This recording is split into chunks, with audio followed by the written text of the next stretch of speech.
Eu quero começar pedindo perdão a @lunaticone, porque eu prometi resenha do Reino das Bruxas até que o mês acabasse e não cumpri essa promessa. E eu provavelmente não irei cumprir também. Perdão.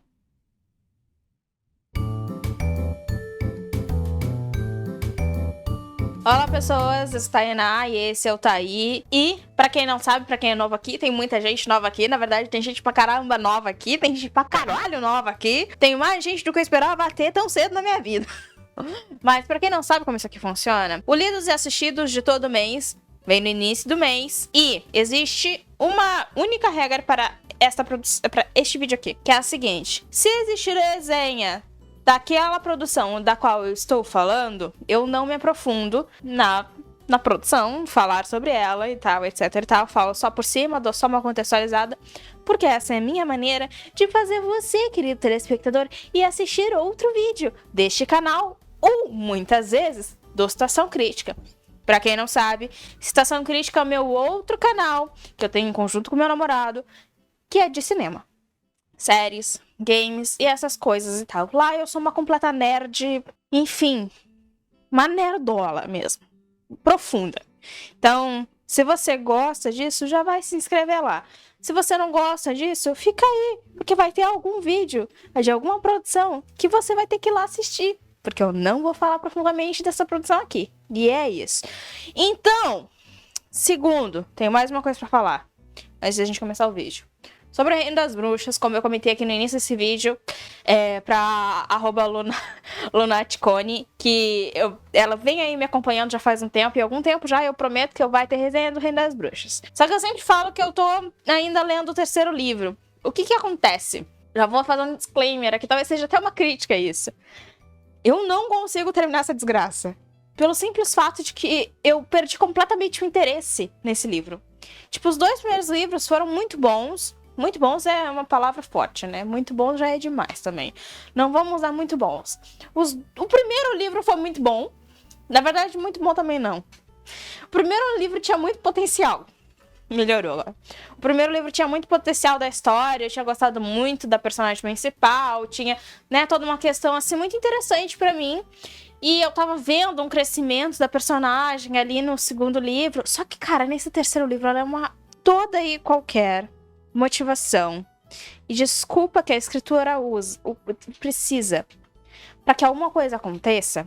A desculpa é simplesmente que a personagem, que a Emília, é burra.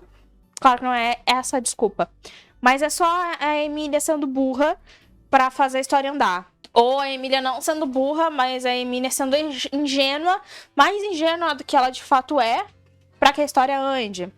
Ou não tem história nenhuma e é só a Emília e o seu par fazendo coisas mais 18. O livro perdeu o encanto e a graça. E a magia. Na verdade, magia é uma coisa que você basicamente não vai ver aqui em Reino das Bruxas, que é um livro sobre bruxas. É isso. Kiera Maniscalco. Kiera, eu não gosto muito de você. Um beijo. Não gostei desse escrito. Enfim, e outra coisa, a Kiera também, ela não sabe escrever, né?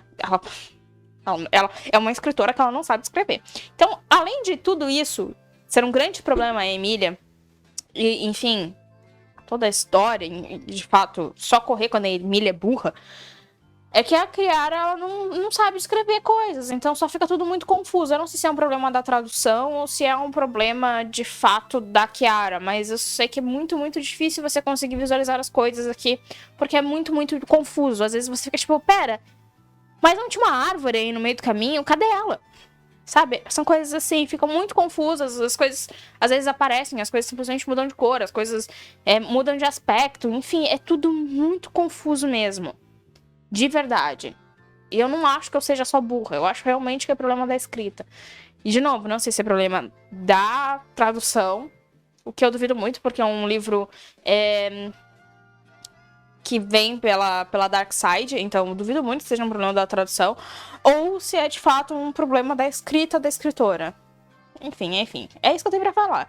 Provavelmente não vamos ter resenha de Reino das Bruxas, a menos que seja pra eu poder falar mal do porquê que eu não terminei de ler.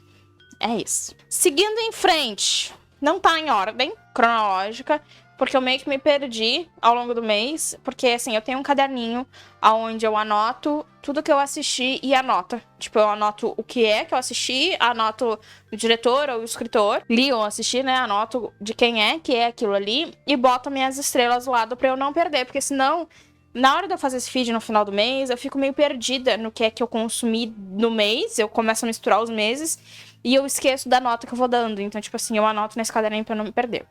Só que esse mês eu não anotei no caderninho. Então, tipo, eu anotei o primeiro filme e aí o resto do mês eu não anotei mais nada no caderninho. E aí eu comecei a me perder muito. Então, eu tive que... Quando eu ia anotar, eu falava, tipo assim, porra, mas eu assisti isso aqui antes daquilo ou depois daquilo? Ou, tipo, qual foi a ordem? Quando foi que eu vi isso? Foi no início do mês? Foi no final do mês? Foi no meio do mês? E aí virou uma grande loucura. Então, por isso que não tá em ordem cronológica, como sempre tá, né? Eu sempre vou da primeira coisa que eu assisti pra última coisa que eu assisti ou li, e dessa vez não tem como. Realmente não tem como. Então, é isso. Eu acredito que a primeira coisa do mês tenha sido, porque lançou no início do mês, é assim, a que acaba, do Justin Baldoni, que tem resenha aqui no canal, tem crítica. Se você quiser assistir essa minha crítica, vai lá, por favor. Eu, de fato, li o livro. Eu, de fato, fiz uma crítica comparando ao livro. Então, se você quiser ouvir, de fato, a minha crítica, vá lá. Eu não vou falar da minha crítica aqui. Realmente não vou falar da minha crítica aqui, porque tá lá, né? O que eu vou dizer é que a minha nota continua a mesma, 3 estrelas e meia. Foi o que eu dei lá naquele vídeo. Mas, vamos falar da polêmica? Ah, eu quero fofocaiar. Eu quero fofocaiar com vocês. Quero teorizar. Porque teve toda a polêmica da Blake Live com o Justin Baldoni, né? Deles não estarem se falando, na verdade, do elenco inteiro não estar falando com o Justin Baldoni, da Blake estar divulgando o filme como se fosse uma comédiazinha romântica boba, água com açúcar, e etc e tal. E eu queria falar da polêmica, cara. Tá todo mundo falando da polêmica. Todo mundo fez vídeo falando da fofoca. E eu não. Porque esse canal não é um canal de fofoca. Só que eu também quero fofocaiar sobre. Entendeu? Eu também quero poder falar mal da Blake Lively. Porra, tá todo mundo falando mal dela e eu não? Ah, infelizmente não tem como. E sim, eu vou ficar do lado de Justin Baldoni porque ele é o Rafael Solano. Sabe? Não tem como não ficar do lado dele. E outra, a Blake Lively teve várias... Começou, né, daí, tipo, a ressurgir entrevistas da Blake, de outras produções, de outras coisas, dela sendo extrema, perdi a capacidade de falar, extremamente, às vezes mal educada com o jornalista, tipo, sendo grossa, sendo estúpida, um monte de coisas assim. E eu achei fenomenal, porque, tipo, eu não assisti Gossip Girl, tá? Eu não fiz parte dessa febre. Acho que é uma produção mais velha do que eu. Ou, tipo, quando saía, eu era pequena ainda. Enfim, não fez parte da minha bolha. Eu fui uma garota de The Office, eu fui uma garota de Friends, eu fui de, tipo, dessas outras paradas, tá ligado? De comédia. Gossip Girl realmente não foi minha vibe. Então eu não consumi essa produção. E aí eu fui conhecer a Blake Lively, tipo, agora, na minha adolescência, sabe? Com outros filmes que ela fez. Principalmente por conta dela ser casada com o Ryan Reynolds, né? Porque ele é o Deadpool. Enfim. Então eu conheci ele porque ele é o Deadpool. E eu não tinha essa visão da Blake Lively, essa polêmica toda cheia. As pessoas já tinham um pouco dessa visão dela não ser uma pessoa tão legal, né? De várias polêmicas que aconteceram com ela, etc e tal, ao longo da produção de Gossip Girl, em produções de outros filmes, outras coisas e tal. Então eu não sabia disso tudo. E aí veio surgindo, né, essas coisas e tal. E aí eu fico pensando que no início, quando a polêmica estourou, que foi logo ali na press tour, né, como eu falei no vídeo passado, no vídeo sobre a resenha de Assim Que Acaba, a press tour já começou com esse sentimento de ter alguma coisa errada, né? Porque já no primeiro evento do filme eu já falei, putz, eles não tiraram uma foto juntos. Porra, ele é o diretor do filme, ele não tá em nenhuma entrevista, como é que isso é possível, né? E quando surgiu isso, ainda tinha essa discussão de que lado ficar, né? Só que, sinceramente, olhando esse retrospecto da vida da Blake Lively, Eu fico pensando assim, será que precisou mesmo existir uma discussão ou a gente já podia constatar o fato de que ela não era uma boa pessoa desde o início? De que talvez realmente tenha sido ela. Porque, gente, sinceramente, ele é o diretor do filme, tá? E aí vem todo esse boato de que o Ryan Reynolds reescreveu grande parte do roteiro. Tem até uma cena, que é a cena do telhado, que a Blake falou numa entrevista que foi o Ryan Reynolds que escreveu aquela cena. E aí a roteirista do filme foi lá e falou numa outra entrevista que não, que foi ela que escreveu a cena. Então, tipo, fica realmente essa dúvida. E outra, porra, meter o Ryan Reynolds no meio do roteiro de É Assim Que Acaba, sabe? Já me bota esse questionamento já a partir daí. Se realmente o Justin Baldoni tem alguma culpa no cartório. Né? Porque, enfim, a mulher enfiou o marido, né? Pra reescrever um roteiro que já tinha sido escrito. Fica aí, né? Aí vem também a questão de que existiria um cut da Blake Lively, né, do filme, um Blake cut, assim, que ela teria pedido pro mesmo editor que editou Deadpool 3 ter editado, fazendo um corte de É Assim Que Acaba, existiria um cut Blake Lively, e não se sabe se foi o cut dela que foi pro cinema ou se foi o cut do Justin Baldoni, e eu vou te falar que foi o cut do Justin Baldoni. Por quê? Pela análise das entrevistas dela, simplesmente, né? Porque, tipo assim, ela tá em todas as entrevistas tentando, a todo caso, evitar completamente a discussão sobre agressões, né? Ao feminino. Não posso falar outra palavra aqui no YouTube. Então, ela tá sempre tentando evitar essa discussão nas entrevistas. Então, tipo, como é que vai considerar a possibilidade de o cut dela ter ido pro cinema? Óbvio que não foi, né? Óbvio que foi o cut do cara que, desde o início, há muito tempo, na verdade, por isso que ele quis fazer esse filme, que o Justin Baldoni sempre falou muito sobre masculinidade tóxica, né, e tal. E foi ele que leu o livro, foi ele que comprou direitos autorais, foi ele que quis fazer esse filme. Então, cara, é um filme que, pra mim, tratou muito do que de fato deveria ser tratado, né? Do que de fato o livro fala. O que não é o que a autora vende, né? Mas é o que de fato o livro fala, né? Que é essa agressão ao feminino, digamos assim. E o Justin Baldoni sempre tratou sobre isso, e ele sempre quis falar sobre isso, e ele fez um filme sobre um livro que ele acha muito importante. Então, eu acho que não precisa existir a discussão sobre será que é o cut da Liv ou será que é o cut do Justin Baldoni? Quem é que será que fez merda? Será que foi a Liv ou se foi o Justin Baldoni? E eu, que sou uma feminista, vou ter que ficar do lado do homem aqui. Porque, tipo, posso não saber o que aconteceu de fato, mas todos os indícios indicam para que o que aconteceu foi que a Blake Lively foi uma egocêntrica do caralho, enfiou o marido onde não deveria enfiar e quis fazer o filme sobre ela. E é isso, né? E meio filha da putagem dela, sinceramente. Ela tá aí fazendo as entrevistas e aí começaram a criticar. E ela foi lá e botou a imagenzinha nos stories dela, tipo assim, entre em contato em tal link. Tipo, só depois que a merda já tava toda no ventilador. Foi realmente uma tentativa de manejar, de controlar a imagem dela, né, pro público, que já tá toda fodida, né, por aí, a imagem dela. Mas enfim, era isso que eu queria falar, essa polêmicazinha.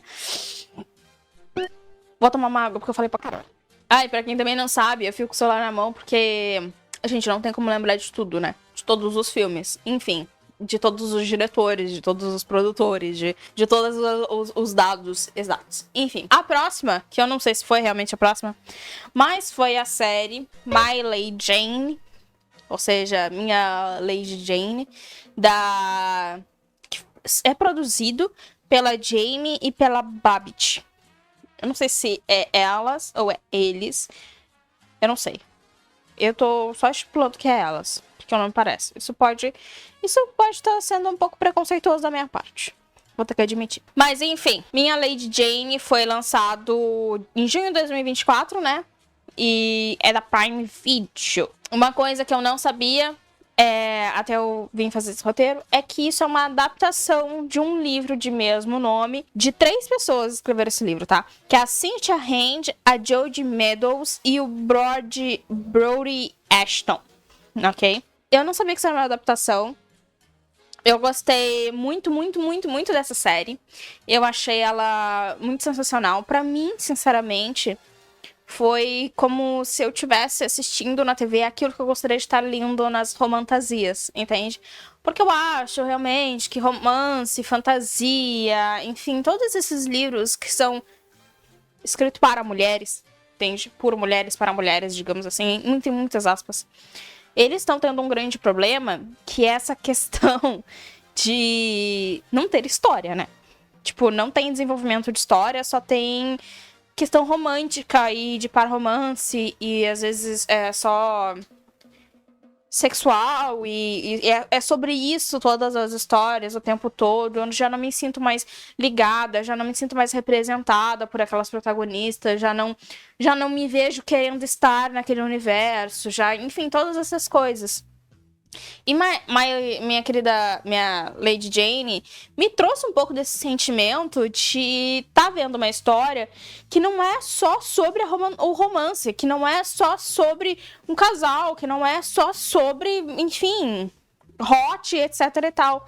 Porque a gente tá vendo uma releitura da história da Inglaterra ali, não vou saber, mas no século, vai lá, o quinto caralho, lá da primeira Elizabeth, que quando ela ainda não era rainha da Inglaterra, né? Porque, enfim, quem conhece um pouco da história sabe que, tipo, teve toda uma questão geopolítica ali, que existiam 3 possíveis rainhas para o trono da Inglaterra, e teve todo um problema que a Elizabeth, ela não era de fato uma herdeira, porque ela tinha uma relação distante com aquele trono, e aí tinha toda uma discussão de que quem era a melhor herdeira pro trono, e questão e tal, e todas elas eram mulheres, o que não era uma boa visão pra época.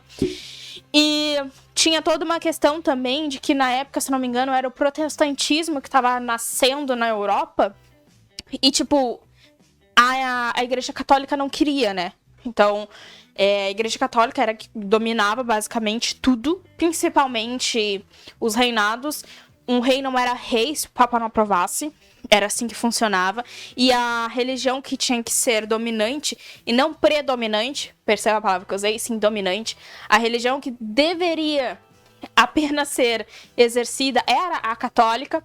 E na época começou a surgir o protestantismo aos poucos, e de uma forma muito, muito no subsolo da Europa, realmente, assim. Então eram reuniões que aconteciam em celeiros, em segredo, em bares. Quem era protestante era perseguido, era assassinado. Enfim, toda uma questão, assim, que acontecia na Europa daquela época. E o que se faz aqui em minha Lady Jane é pegar tudo isso, né? A questão do protestantismo, a questão das brigas pelo trono e tal, e transformar numa história de fantasia. Então, em vez da gente ter os protestantes ali, né, tentando exercer a sua fé, exercer as suas crenças, fazer suas reuniões, etc e tal, em vez de a gente ter isso, a gente vai ter uma espécie diferente de pessoas que tem a capacidade de se tornar animais. E essa espécie foi banida, essa espécie não pode viver nas cidades, enfim, e foram banidos, são perseguidos, são assassinados, e etc e tal. E a gente vê isso nessa ótica, assim. Então, eles são chamados de rebeldes, como os protestantes também eram. Eles eram rebeldes, porque começou a acontecer muitas rebeliões ali na Europa, né? Principalmente na Inglaterra e na França. Então, a gente tem ali as rebeliões, que são, na história real, eram os protestantes. Aqui são essas pessoas que têm a capacidade de se tornar animais. E a gente tem ali o par romântico da Jane, né? Que ele é um duque, certo? Que ele tem essa habilidade. O problema é que a maior parte da população consegue, tipo, se transformar quando quer, né? E tal. Ele não. Toda vez que o sol nasce, ele precisa se transformar num cavalo, que é a forma animal dele, ele é um cavalo. Ele é obrigado, por uma maldição, por alguma coisa assim, a se transformar num cavalo. E a Jane, ela é essa filha de um antigo duque, que é prima do rei da Inglaterra. Ela é prima do rei da Inglaterra nessa história. E aí, ela é toda essa mulher forte, empoderada, que estuda herbologia, que estuda ciência, né? Que, tipo, desenvolve remédios para ajudar suas amigas, etc e tal. E ela acredita que ela deve se casar sempre por amor. Só que a família dela tá numa merda, porque o pai dela morreu e acabou não deixando a herança para elas, né? As filhas. E a herança foi passar para um tio distante, assim, muito velho. E a mãe dela precisa casá-la para que elas não entrem em desgraça, assim, financeira e tal.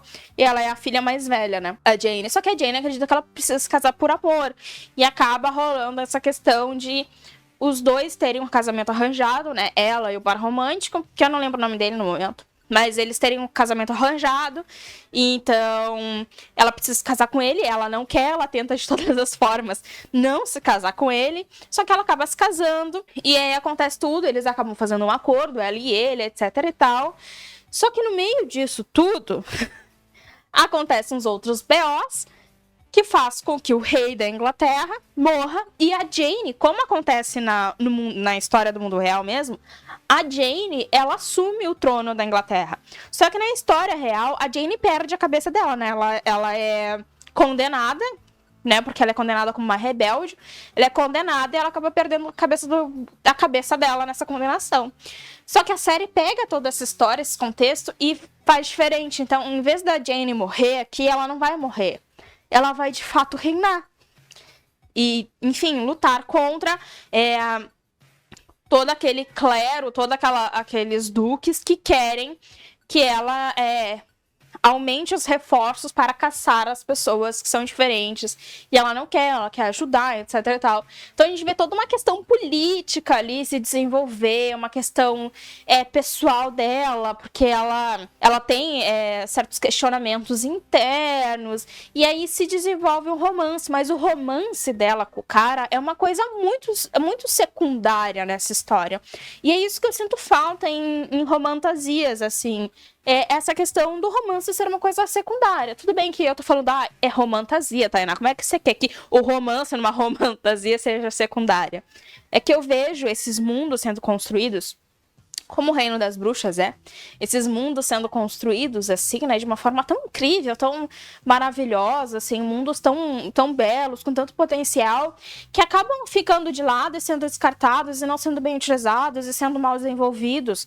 Como a Sarah fez em Crescent City, sinceramente.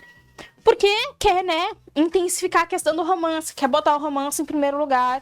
E aí eu sinto muita falta da magia.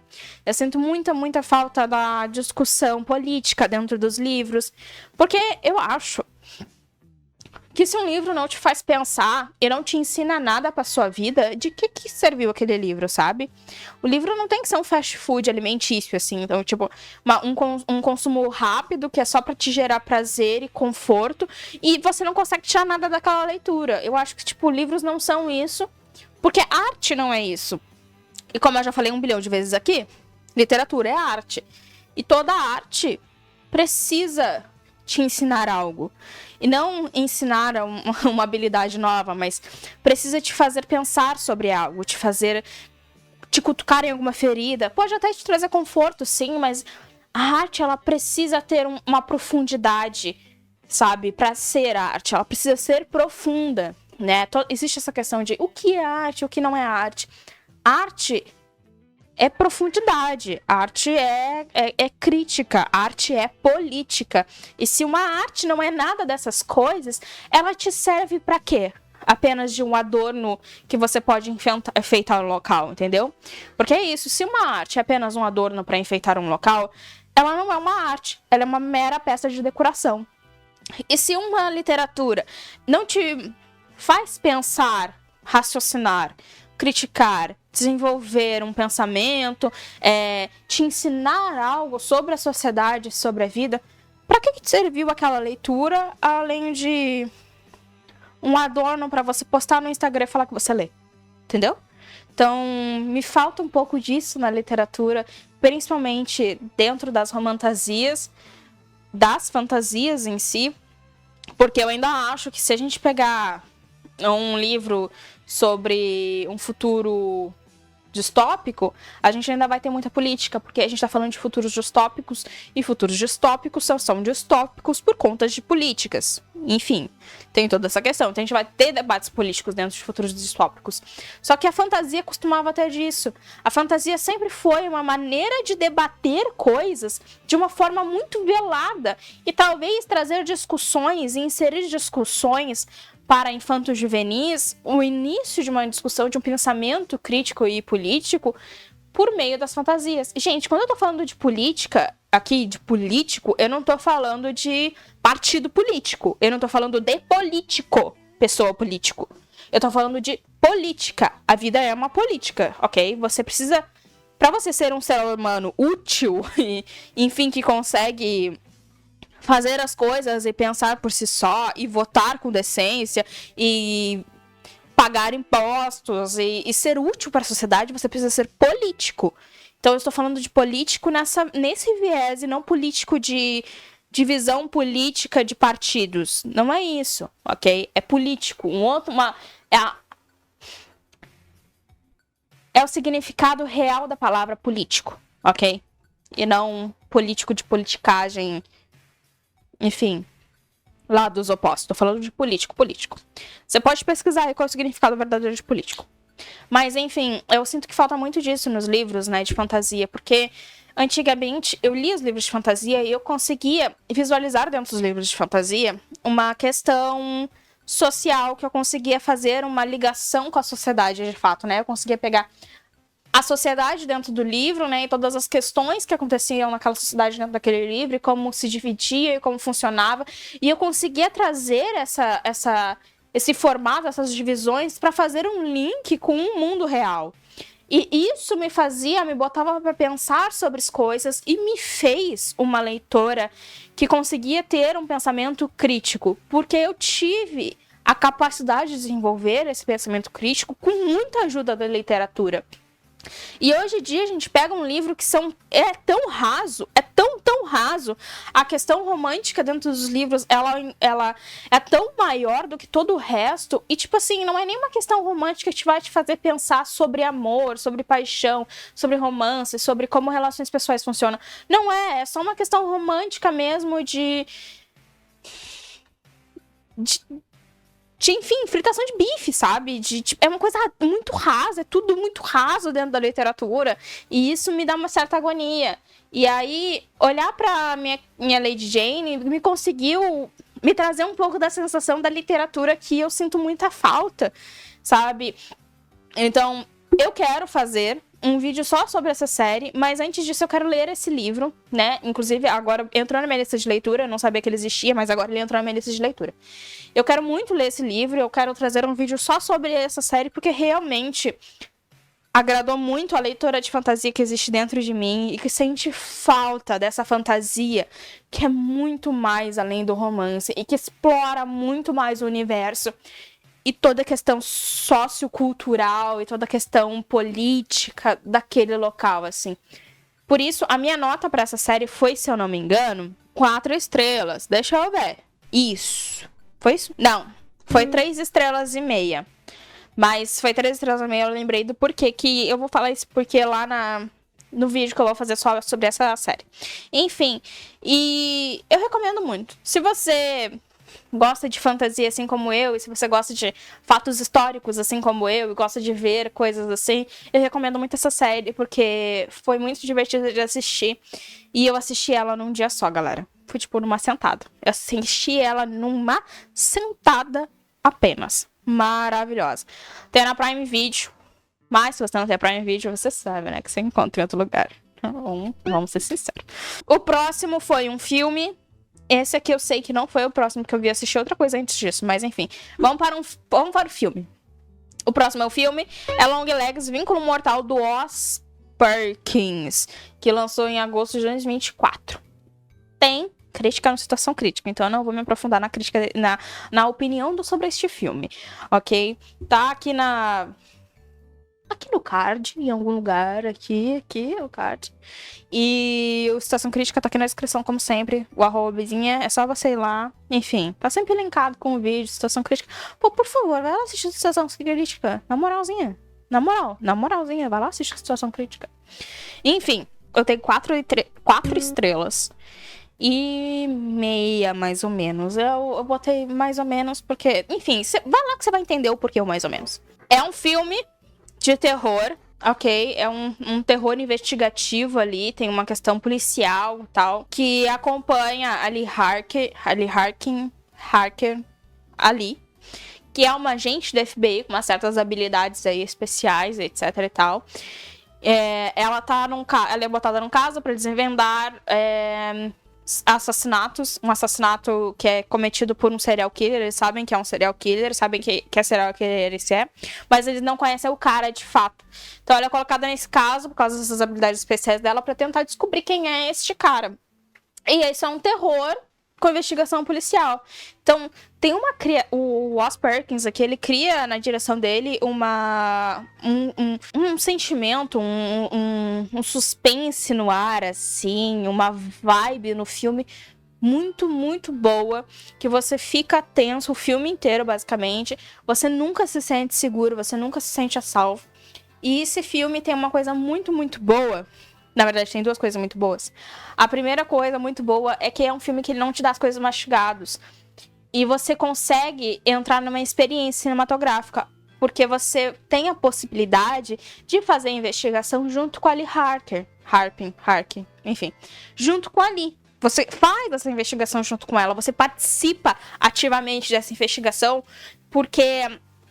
Quando ela vai descobrindo as peças e tal, e você vai descobrindo junto com ela, e você vai tentando fazer essas ligações das peças, como se você estivesse ali, sabe, junto com ela naquela situação, tentando ligar os papelzinhos, etc e tal. Esse é um filme, assim, muito vibe Zodíaco, tá ligado? Só que um pouco mais de terror. Então, se você gosta de Zodíaco, provavelmente você vai gostar desse filme também. Ele não é um terror jumpscare. Não vá pensando que você vai ficar tomando susto a cada 10 segundos, porque você não vai. Ele não é isso. Ele cria tensão, assim, constantemente. E eu tive um susto durante esse filme inteiro.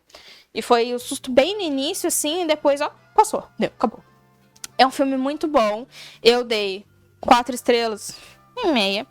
Porque eu não gostei muito do final do filme. Eu tenho algumas ressalvas ao final do filme. Mas é um filme perfeito. E quem faz o serial killer é nada mais, nada menos do que Nicolas Cage. E você não consegue, sem assistir esse filme, você não consegue imaginar o Nicolas Cage de fato fazendo esse papel. E ele é extremamente amedrontador. O Nicolas Cage nesse filme, ele tá absurdo. Absurdo. De verdade. De verdade. Vá assistir. Tá nos cinemas. Geralmente, quando você tá vendo esse vídeo, ainda está nos cinemas. Então, por favor, vá assistir. Por último, que não foi a meu último assistido do mês, porque o meu último assistido do mês foi Longlegs, mas a primeira parte da 4ª temporada de Emily em Paris, que é feito, na verdade, é uma criação da Darren Star. Eu não sei se é Star ou se é Stan. Eu não lembro agora. Mas enfim, saiu em agosto de 2024 a primeira parte e a segunda parte sai agora dia 12 de setembro. Né? Eu dei 3 estrelas para essa temporada. Vamos lá. Eu gosto muito de Emily em Paris. Para começo de conversa. Acho a primeira temporada sensacional. Acho a segunda temporada sensacional. Acho a terceira temporada boa. A 4ª temporada eu tô começando a achar repetitiva. Porque, tipo assim, mano, é a mesma merda das temporadas anteriores, tá ligado? A Emily tá fazendo as mesmas burradas. Sabe? É a mesma discussão, é a mesma divisão entre homens. Mano, tipo, é a mesma coisa. Parece que não tem mais... Não tem mais o que botar em tela, não tem mais o que desenvolver. E tem que desenvolver a mesma coisa de novo, de novo, sabe? Tipo, a gente viu na primeira temporada uma dualidade entre a Emily e 2 caras. Ok? Na verdade, dualidade entre a Emily, um cara e uma mulher. Aí na segunda temporada a gente viu a divisão da Emily entre um homem, uma mulher que era amiga dela e um cara. Aí na terceira temporada a gente viu o problema da Emily entre um homem e um cara. E aí, agora na 4ª temporada, a gente tá vendo o problema da Emily entre um homem e um cara. E já vai entrar outro cara. Entende? Tipo, porque saiu o trailer já da segunda parte dessa 4ª temporada e já deu pra ver que vai entrar um outro cara nesse BO. Precisava. Tipo, precisa de novo isso. Não tem mais nada pra colocar, assim, não tem mais nenhuma ideia, nenhuma novidade, nada. Vai ser de novo a Emily entre dois caras, tentando decidir pra que lado vai o coração dela. Porra, mano. Porra, que chato, velho. Que chato. Acho que a Emily tem tanta coisa mais interessante pra entregar, sabe? Problemas com o trabalho. A Emily em Paris é meio Sex and the City, né? A Emily é meio Carrie Bradshaw e tal. Só que, pelo menos a Carrie, eu sinto que ela tinha outras coisas além de homens, entendeu? Claro que toda a questão da Carrie girava em torno de homens, sim. Mas tinha um pouco mais de coisa. E eu sinto que aqui em Emily em Paris só tá repetindo o roteiro da temporada anterior. Entendeu? Mudando poucas coisas pra gente sentir que é diferente, mas é ainda assim o roteiro da temporada anterior. Isso é muito chato. Eu achei muito, muito chato, assim. Eu assisti essa primeira parte da 4ª temporada pensando, porra, mas... parece que eu já vi isso aqui 500 vezes e eu tô vendo de novo. Que chato, né? Então... não sei. Não sei, eu vou assistir a segunda parte... E aí, a gente vê se essas 3 estrelas vão aumentar ou se elas vão diminuir ou ficar isso mesmo. Mas, sinceramente, se me enfiarem mais um homem pra Emily ficar de novo na dúvida entre 2 caras, de novo ter problema porque um vai descobrir do outro, e de novo... eu vou abaixar isso aqui pra 0 estrela. Não quero nem saber o quanto eu gosto da Emily. Nossa, eu adoro a Lily Collins. Adoro a Lily Collins mesmo. Mas eu tô ficando com raiva dela porque eu tô ficando com raiva da Emily. Sinceramente, a Emily só faz merda. Só toma escolha bosta. Só uma escolha bosta. Enfim, acabou aqui. Foi tudo isso que eu assisti neste mês. Eu não li um único livro. Perdão novamente. Lunaticone. Perdão. Não vou estar entregando. Foi mal. Mas eu estou já lendo outro livro que eu... já posso adiantar pra vocês. A protagonista vai entrar no próximo Piores Protagonistas Literárias. Porque puta que pariu. Mas é isso. Um beijo. Primeiramente, deixa o teu like, tá? Segundamente, se inscreve no canal.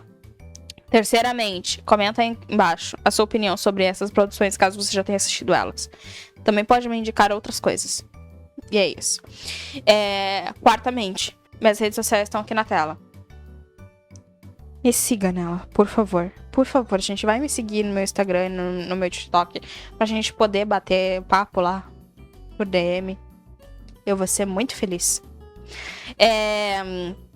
Também estão aqui na descrição, ok? Se você quiser copiar e colar lá no Instagram, só copiar, colar lá. Tá aqui na descrição mesmo. Minhas redes sociais. Citação crítica também, por favor, não se esqueça de citação crítica. Compartilha esse vídeo com alguém que você acha que pode gostar de mim. É isso. Agora sim, um beijo. Eu fico por aqui, até a próxima. Tchau!